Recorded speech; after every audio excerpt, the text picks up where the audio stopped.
Hello.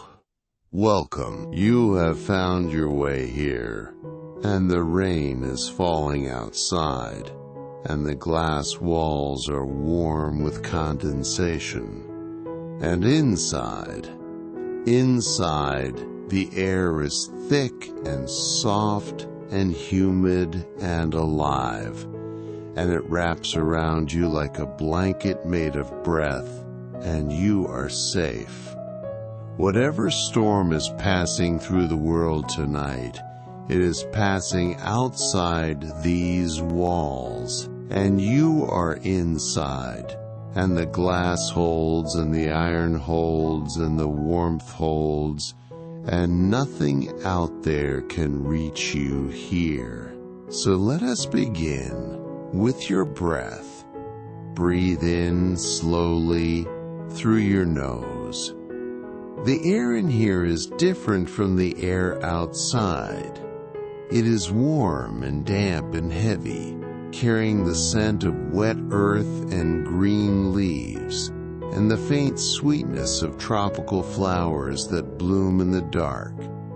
It fills your lungs the way humidity fills a room, gently, completely, leaving no space empty, no corner untouched. Your body opens to it the way a leaf opens to rain, naturally, instinctively, because this is what bodies do. They receive what is given, and they thrive. And release. Let the breath leave you in a long, warm sigh, like steam rising from the surface of damp soil after a warm rain, visible for a moment in the lantern light, then gone, dissolving into the humid air, becoming part of the greenhouse, part of the breathing of the plants around you. Feel your shoulders settle. Feel the tension in your jaw release. You've been holding yourself together all day, the way a roof holds against rain, and you have done it well. But the roof does not need to hold when there is no storm inside, and there is no storm inside you now. Only warmth. Only green, only rest. Breathe in again. Radial. Let the warm, earthy, living air fill you, and notice how it feels to breathe in a place where everything is growing. The plants around you are breathing too, slowly, silently, exchanging their air with yours, taking what you give and giving back what you need. A quiet partnership that has been going on for as long as there have been lungs and leaves on this planet. You are not alone here. You have never been alone. The green world has always been with you, breathing beside you, and tonight, it is close enough to feel. And let it go. And now, behind your closed eyes, imagine this, a greenhouse, a tall, ornate Victorian greenhouse in the grounds of an old country house, somewhere in the English countryside, its walls and roof made of glass panes, set in wrought iron frames, glowing with warm amber lantern light from within, while the rain falls on every surface, and the thunder rolls gently in the distance, like the world clearing its throat before settling down to sleep.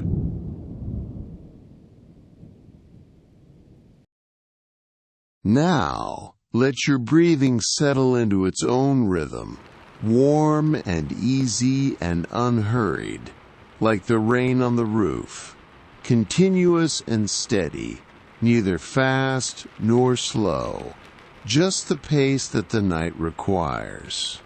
Let your attention move gently through your body, the way warmth moves through a greenhouse, not forced, not directed, but drifting, radiating, finding every corner and filling it with heat. Begin with your feet and your legs. They are warm here, warmer than they have been all day, and the warmth of the greenhouse floor. Old terracotta tiles that have been absorbing heat since morning rises into them like kindness rises from the earth.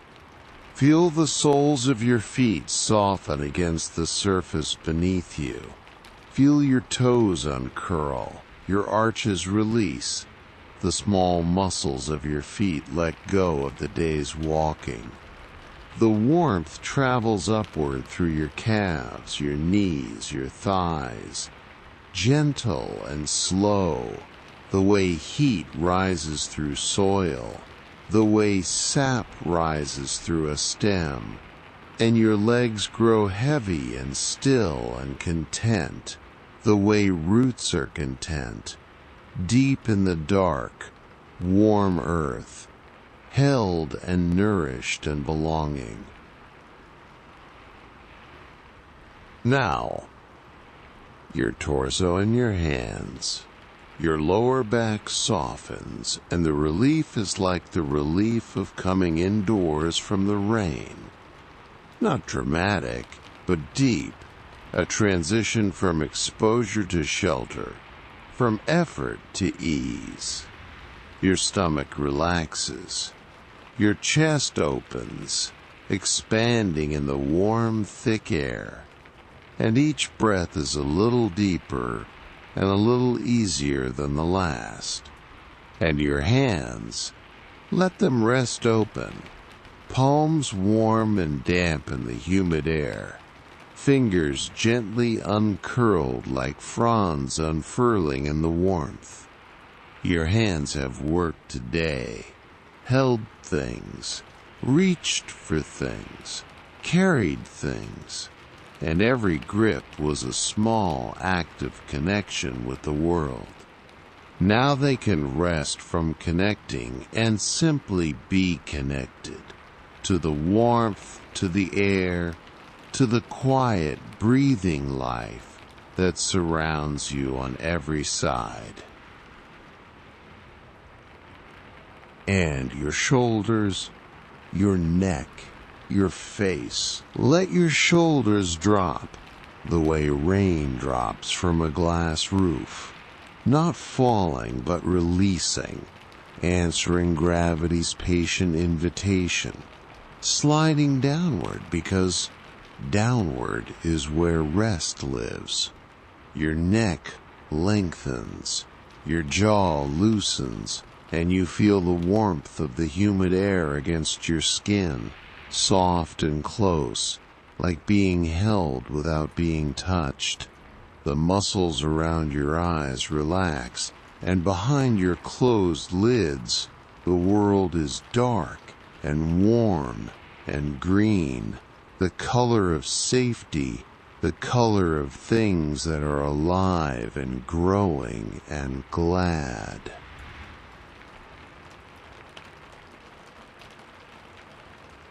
Now, imagine this. You are inside the greenhouse. It is larger than it appears from outside. A long, high-ceilinged rectangle of glass and iron, perhaps 20 meters long and 8 meters wide, with a vaulted roof that peaks high above your head. The iron framework is old and ornate, painted dark green to match the plants, with decorative scrollwork at the joints and a patina of age that speaks of 100 years of storms weathered and seasons turned.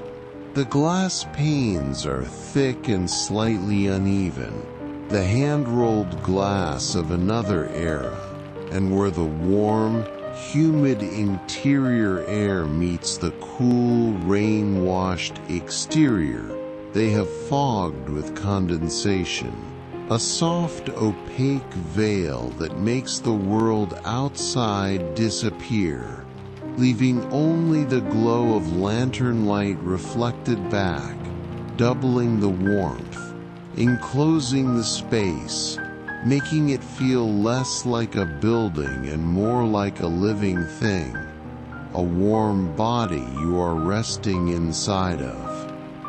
The plants are everywhere. Along both sides of the central aisle, raised brick planting beds overflow with tropical species, things that have no business surviving in the English climate, and yet here they are, thriving behind glass, protected from the cold, given everything they need. Large Monstera deliciosa with their split glossy leaves the size of dinner plates, each one a different shade of green depending on how the lantern light catches it. Tall tree ferns with arching fronds that reach up toward the glass roof and then curve gently downward as though bowing to the rain.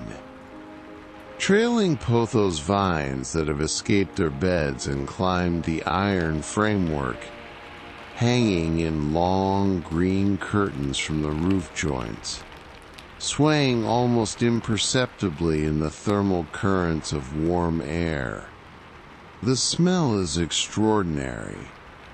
It is the smell of life at its most concentrated. Damp earth, rich and dark and ancient, the smell of soil that has been watered and turned and fed for a century, green sap and chlorophyll, the sweet, heavy perfume of a jasmine that blooms somewhere near the back wall, filling the warm air with a scent so thick you can almost taste it. And beneath everything, the mineral smell of wet terracotta and the clean, cool smell of rain-washed glass. The outside world sending its greetings through the walls, near enough to hear, near enough to smell, but not near enough to touch. And you are here. Inside all of it, you are lying on a low wooden bench along the central aisle, a gardener's bench, wide and sturdy, with a thick cushion covered in faded green linen and a heavy cotton throw in cream. The wood is warm. The cushion is soft. The throw smells faintly of lavender and clean cotton, the smell of a thing that has been cared for, and you pull it up to your chest and settle into the warmth, and the rain falls on the glass above, and the plants breathe around you, and the thunder speaks its quiet peace in the distance, and everything says the same thing. You are welcome here. You belong here. Hamohuafada here. This is where you are supposed to be tonight. On a small iron table beside the bench, someone has placed a cup of something warm. Chamomile and honey, you can tell from the scent. The golden, sleepy smell of dried flowers steeped in hot water with a spoonful of something sweet. And you take it in both hands, and the ceramic is smooth and warm. And you drink, and the warmth joins the warmth of the greenhouse, and the warmth of the blanket, and the warmth of your own body letting go. And all of it conspires gently toward rest.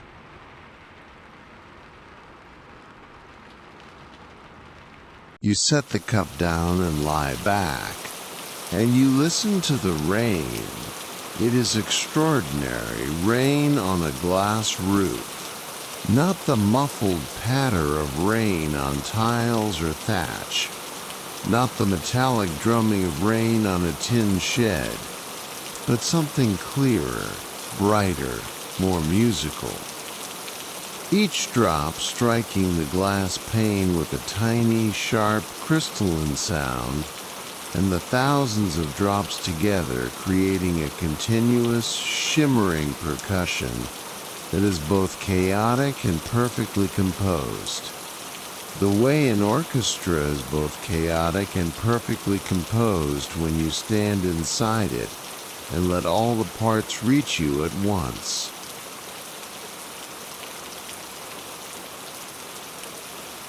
The panes above you are old and varied, some slightly thicker, some thinner, some with small imperfections that catch the raindrops differently, and the result is that no two drops sound the same, and the rain becomes a kind of music that never repeats, never resolves, never arrives anywhere in particular, just continues, endlessly inventive, endlessly present.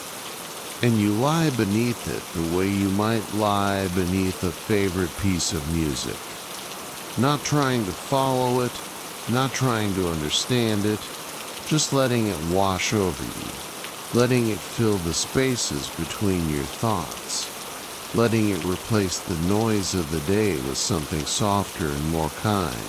The glass above you is streaked with rivulets on the outside, the rain gathering in the channels between the iron frames and running down in slow, uneven streams, illuminated from below by the lantern light so that they glow like veins of liquid gold. And on the inside, the condensation has formed a continuous, soft fog, droplets so fine they are barely visible individually, but together they create a luminous veil that catches the amber light and reflects it back, surrounding you in a glow that is warm and diffuse and close, the light of a place that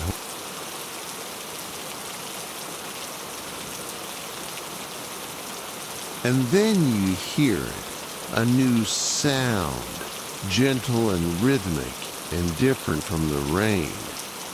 Somewhere deeper in the greenhouse, past the tree ferns and the hanging vines, someone is watering. You cannot see them, and you do not need to. The sound tells you everything. The soft slosh of water in a brass watering can, and then the pour. A steady, arcing stream of water landing on broad, waxy leaves with a sound that is both a patter and a splash. Musical and organic, the sound of water meeting a living surface and spreading across it in rivulets and droplets, finding the veins and channels of the leaf, running to the edges, gathering, and falling in slow, fat drops to the soil below. The person watering does not hurry. They pour for a while and the water speaks on the leaves, and then they stop and there is a pause. The sound of the can being set down or carried to the next plant, and then they pour again onto a different leaf, a different species. And the sound is different because the leaf is different, narrower or broader, smoother or more textured, and the water responds to each surface differently, the way a hand responds differently to silk and to wool. And you lie in the warm, humid dark and listen to this conversation between water and leaf, and it is one of the most peaceful things you have ever heard.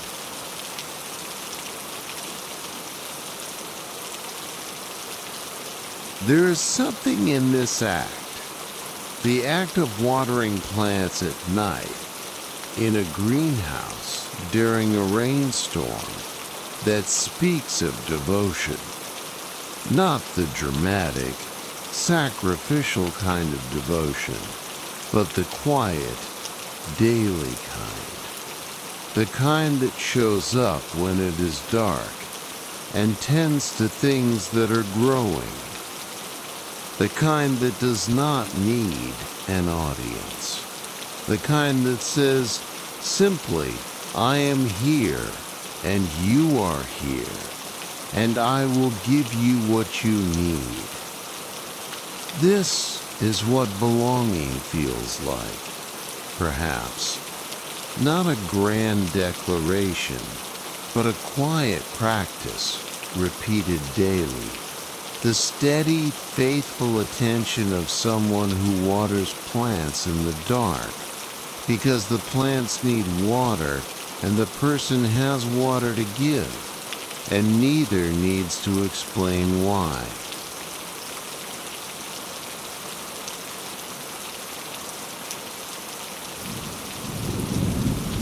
The thunder comes again. Closer this time, a long, low, rolling sound that moves across the sky like a wave moving across the surface of a lake, and the glass panes vibrate with it. The faintest tremor, not enough to see, but enough to feel. A resonance that passes through the iron frames and into the brick beds and into the warm air. And for a moment the whole greenhouse hums with the deep note of the storm. And then it passes, and the rain resumes, and the watering continues, and the night settles back into its rhythm of falling water and growing things and warms, and you are inside it. Inside the greenhouse, inside the warmth, inside the sound of rain and the scent of earth, and the amber glow of lanterns, and the green embrace of 100 tropical plants that have found their home in this unlikely glass palace in the English countryside. They were not born here, these plants. They came from far away, from jungles and cloud forests and the understories of canopies half a world distant. And yet, here they are, thriving, rooted, growing, belonging, because someone built them a shelter and filled it with warmth and gave them water and light, and that was enough. That was all they needed. Not a jungle, not a rainforest, just a glass room with warm air and someone who cared enough to water them at night. And you are like that too, perhaps. You did not plan to be here tonight, in this warm, green, rain-washed place. And yet here you are, and the warmth is around you, and the rain is above you, and the plants are beside you, breathing their slow green breath, and you belong here the same way they do. Not because you were born here, not because you earned the right, but because you showed up, and the door was open, and the warmth was given, and you were welcome. That is the only belonging there has ever been. Showing up, being received, being warm.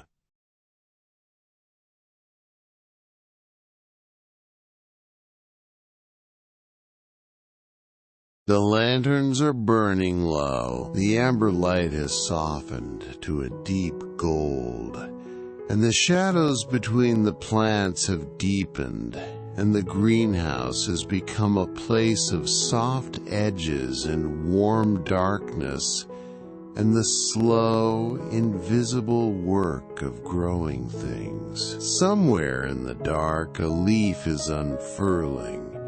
Somewhere, a root is pushing deeper into damp earth. Somewhere, a tendril is reaching toward the glass. toward the rain, toward the faint light of a sky it cannot see, but trusts is there. None of this is visible, none of it makes a sound, but it is happening, quiet as a heartbeat, steady as breath. The persistent, unhurried strength of living things doing what living things do, growing, even in the dark, even when no one is watching, even when the storm is overhead and the night is long.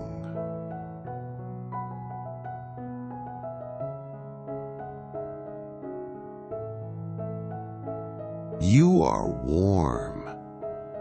You are held. The greenhouse holds you the way it holds the plants, not by force, not by obligation, but by warmth and shelter and the simple, daily faithfulness of glass and iron and soil and water. You are not a visitor here. You are not an outsider who happened to find a door. You are part of this, part of the breathing, part of the warmth, part of the green, growing life that fills this room from floor to ceiling. You belong here the way a seed belongs in soil, the way rain belongs on glass, the way warmth belongs in a room full of living things. Simply. Completely. Without question.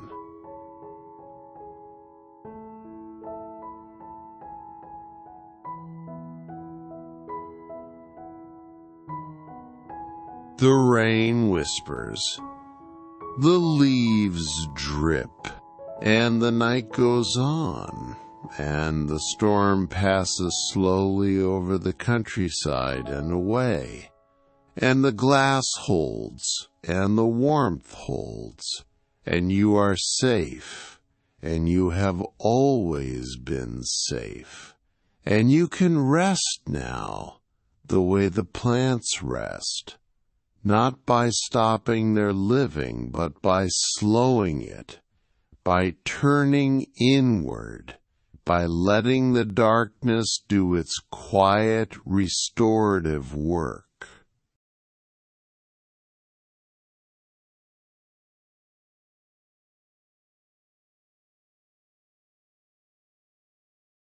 Rest now.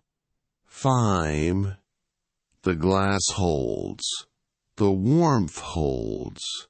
The rain speaks its last quiet words on the roof, and the leaves listen, and you listen, and everything is green and warm and held, and there is nothing left to do but sleep.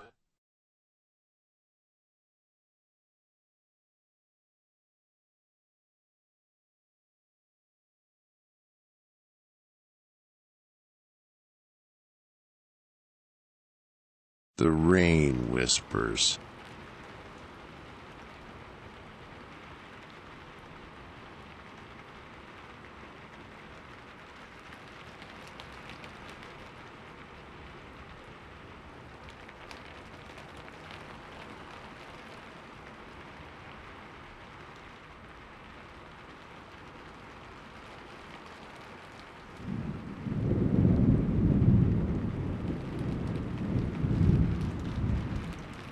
The greenhouse holds you. You are warm.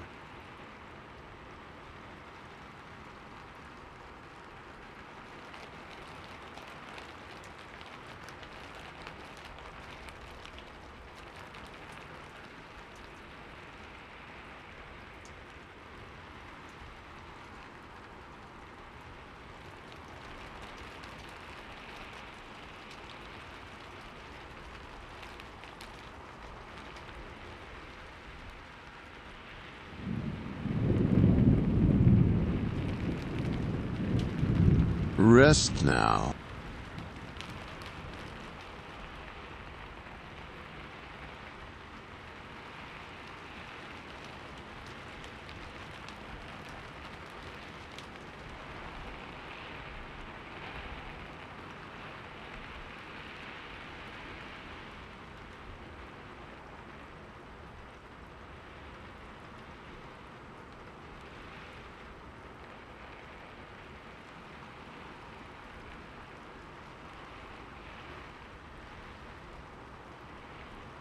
Sleep.